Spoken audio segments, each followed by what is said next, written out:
What advice do you normally give to, let's say, authoritative leaders who want to have a resting bitch face because they want to come across authoritative? I mean, where is that fine line between coming across really likable and being a pushover, if that makes sense? Yes.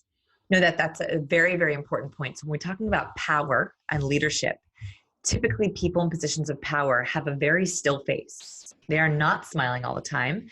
They have less movement in their body, more stillness in their face. Now, there's a difference between stillness and resting face. So resting bitch face is when your face at rest is mimicking or very similar to a micro expression. So micro expressions were discovered by Dr. Paul Ekman. I talk a lot about them in my book. There are 7 micro expressions, and 5 of those micro expressions are negative. So happiness, surprise are the only ones that are not super negative. Then you have disgust, contempt, anger, sadness, and fear. Those 5 actually are more negative. And so if you're showing any aspect of those in your face, you're going to come across as angry, disgusted, contemptuous, fearful, if you show those. So what you want to make sure of is when your face is at rest, it's either neutral or slightly positive. It doesn't mean you have to smile all the time, but I want to show you, are people going to be listening and watching? Yeah, they're going to be watching. Most of them will be watching, yeah. Okay, great. So I just want to go through a little resting face exercise. So if you look at my face, when I have my mouth at rest, the corners of my mouth point down. Now this is my face at rest. Wow. That looks a little bit like sadness, right? A sadness micro expression is like this. That's actually your resting face. This is my resting face. Oh yeah, that's definitely go down, yeah. Right. Everyone's face and their facial features are angled differently. For example, my eyes at rest are pretty neutral, right? They go out. Mm-hmm. Some people's eyes go down. Have you ever seen that? They actually are like lidded down. That means that they're going to struggle more with looking tired, even if they're not. They're going to struggle more with looking bored, even if they're not.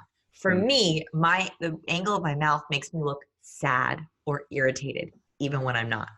So when I'm at rest with you, I don't listen to you like this.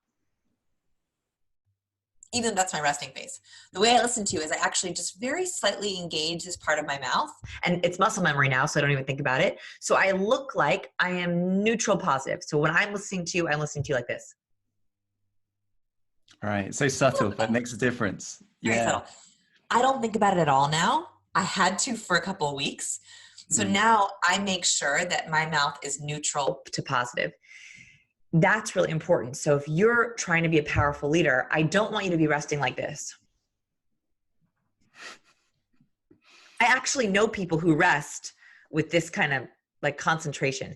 You might think that you're concentrating, but that comes across as angry. These 2 vertical lines here indicate anger. So I just want to make sure that if you're going to come across, if you want that powerful, still is great. You do not have to sit like this. I do not want you to sit with a smile on your face. That's super inauthentic. But I do want to make sure that your facial features are working for you. So making sure that your mouth is neutral or angled up, making sure that your eyes are either angled neutral or angled up. By the way, there's a couple of tricks you can do with this with eyes. So if you are a female and like to wear makeup, you can actually angle your eye makeup to be more up. So I don't know if you can see. I'm going to go really close so you can see. Lucky you guys. You can see. Can you see my liner? How it goes up? Can you see that? Kind of, yeah. I've never paid attention to makeup, so I can see it does go a bit up.